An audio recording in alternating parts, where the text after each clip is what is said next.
Hey everyone, my name is Chloe and welcome to day 3 of Vlogmas. So if you've not seen one of these videos, I have done this the past few years. I this year asked my sister to wrap up 24 books for me at the beginning of the year that made her think of me. Either there was something that she thought I would like, something that she really liked, something that she wanted to challenge me on, anything. She could pick them for any reason with no input from me, and I would unwrap one every day, and so you could have a little unboxing, a little book review, and a little vlog blast from the past because I'm doing this throughout the year. So I have done this in 2021 and 2022, both with my mom picking, and honestly I did not love most of the books she picked, and my sister and I have very similar reading tastes, and so I'm interested to see both what she picks, like what her strategy is, as well as like if I find some new favorites. So day 1 was pretty great. Day 2 was okay. So let's see what day 3 brings. Last year I had my 4-year-old pick, and this year I am having my 2-year-old pick, and she is a little bit less on the bigger is better front, and I like that because my 4-year-old would pick the biggest book every time. But this one is a hardback. My sister went all out with these. It's got a guy on the back. I know this face. I think that's Nicholas Sparks. Yes, Dreamland.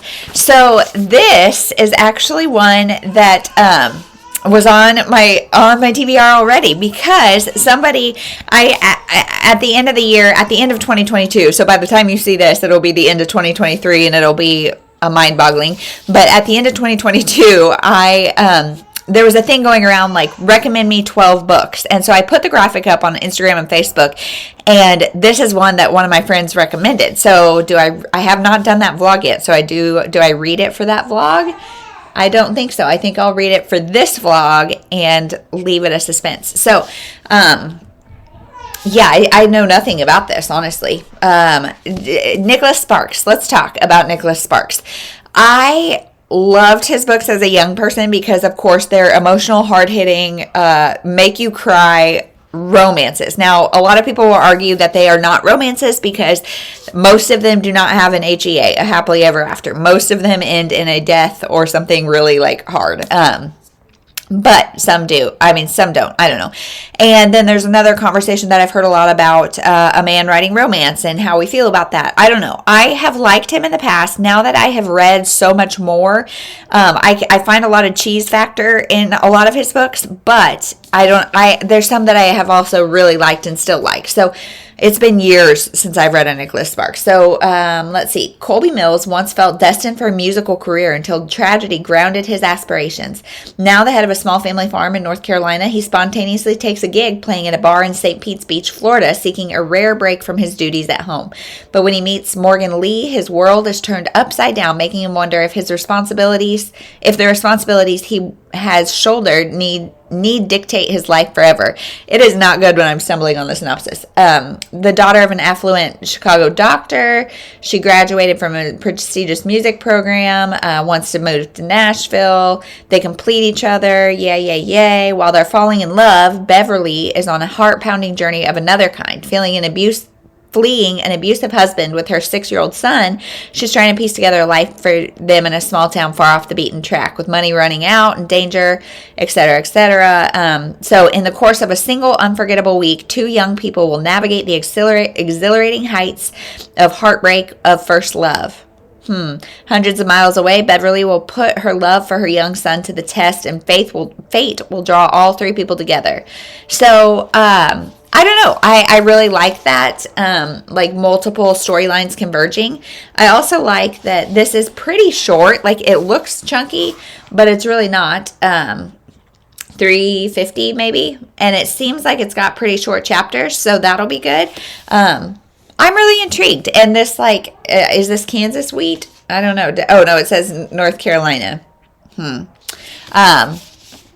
Interesting. Very interesting. This is a very Kansan cover. I did ask my sister, I said, have you read most of these? And she said, no, I actually had not read most of them. She did not leave me a note of why exactly, but I think a lot of them are ones that she's interested in, and she's having me guinea pig, which is fine with me. I'm happy to do it. So, yeah, that's his book. So as far as life goes, it is January 22nd, and my daughter, my oldest, my first ever baby turns 5 here in a week or so, and every year, like when she was 1, if you guys don't know, I was a kindergarten teacher before I had kids. I love like Pinterest. I'm just that mom, and I don't know how I feel about it. But so I was like, all right, let's do this first birthday thing. You know, the first birthday is always a thing for the parents or for the adults, because obviously the baby is never going to remember it. So I was like, all right, let's do this first birthday thing. Let's do all the things. Well, everybody was sick, including my daughter, on her first birthday. And now she is about to be 5, and lo and behold, she woke up with a fever this morning. And you guys, like, I think this will be her 4th out of 5 birthdays that she's sick. I think she's been healthy 1 birthday. If she's still sick on her birthday, we've got about a week. So hopefully she won't be, but somebody in our family might be. So that is what's going on. And yeah, we've just been living life. There's snow on the ground, just a dusting though, where my parents are. They're a couple hours away from us, and they got like 6 inches. And thankfully we got barely a dusting. And so that feels great, because I don't like snow, and keeping a sick kid inside with snow is hard to do. So, that's really what's going on life-wise. And yeah, really, I mean, nothing. Living the 3-kid life, trying to juggle, doing all the things. That's about it. So yeah, we'll see you when I have some thoughts on this sucker. Hey everyone. So Etta and I just got home from an appointment that she had, and she had it on the plaza in Kansas City. So if you are not familiar with Kansas City, the plaza is like right on the Missouri side, and it's just like kind of a downtown area of Kansas City. Kansas City is like the city of suburbs, which is not really what you are here to know about, but there's like a downtown, and so that's where we were. And her appointment was in the same parking lot as like one of the library branches that I've never been to, and I didn't go.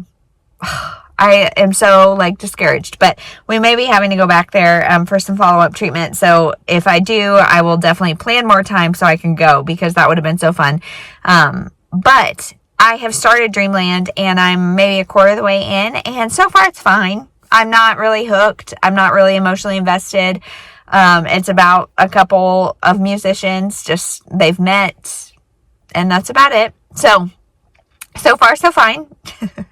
I'll check in when I have more thoughts.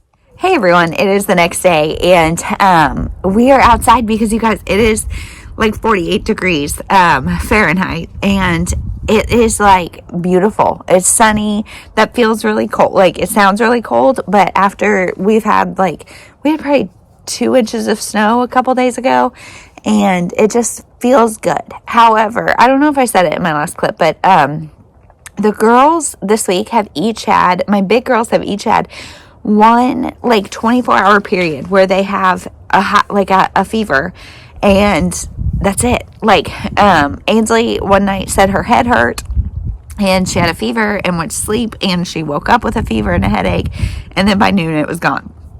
Annie got one like as we were getting ready for bed, and then overnight like spiked 102, 103, and then she woke up fine, and it was really weird. But now Jeremy and I are sick. Like, I don't know if you can tell by my voice, but it's just like a cough, cold thing, and we don't have fevers, but just don't feel great. And I thought it was just because I was really tired, because 2 nights in a row I was up every hour with a child. But I think it was just fighting this thing off, and like, it just feels kind of gross. And so being able to get outside and get some fresh air is great. My parents also are up here right now. They came on Thursday because Etta had that appointment that I talked to you guys about on the plaza, and it was kind of an all morning deal, and I could not take the big girls. So they're up here, and then tomorrow is Ainsley's birthday party. She is turning 5 on Monday, and so we're really excited, and it's just family. It's like my parents, my husband's parents, and then my sister and her family, and my Grammy, and it's gonna be so fun, and she's so excited, and it's just gonna be a really great time. So not a great time to not feel great, but we're gonna make it through. So otherwise, what's going on life-wise? It's obviously the end of January. That I'm wearing red. It's Red Friday in Kansas City. Everybody wears red on Chiefs Friday, like Chiefs weekends on Friday. So that's fun. The Chiefs are going to play this weekend in the playoffs, and we're hoping that Patrick Mahomes is better. He hurt his ankle last weekend, so we're really hoping. And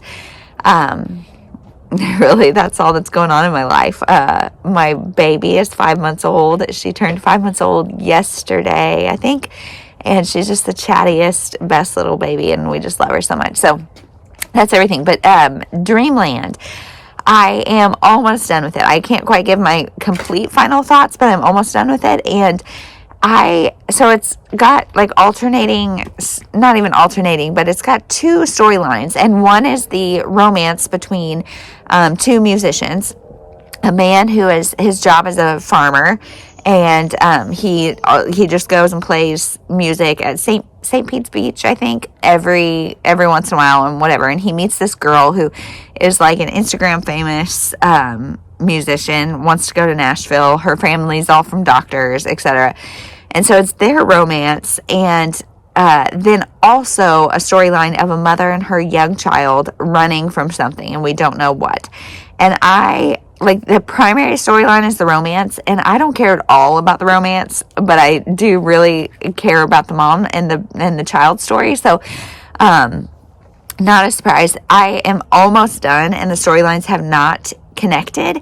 And so, like, I feel like they're going to connect just right at the end in a way that is like, wait, because I have such a strong preference for one over the other, I think I'm going to want more of that connection time, perhaps. But the romance itself, like, it's doing typical Nicholas Sparks. Something happened that kind of drew the couple to an emotionally vulnerable point together, and we're supposed to be really upset by it.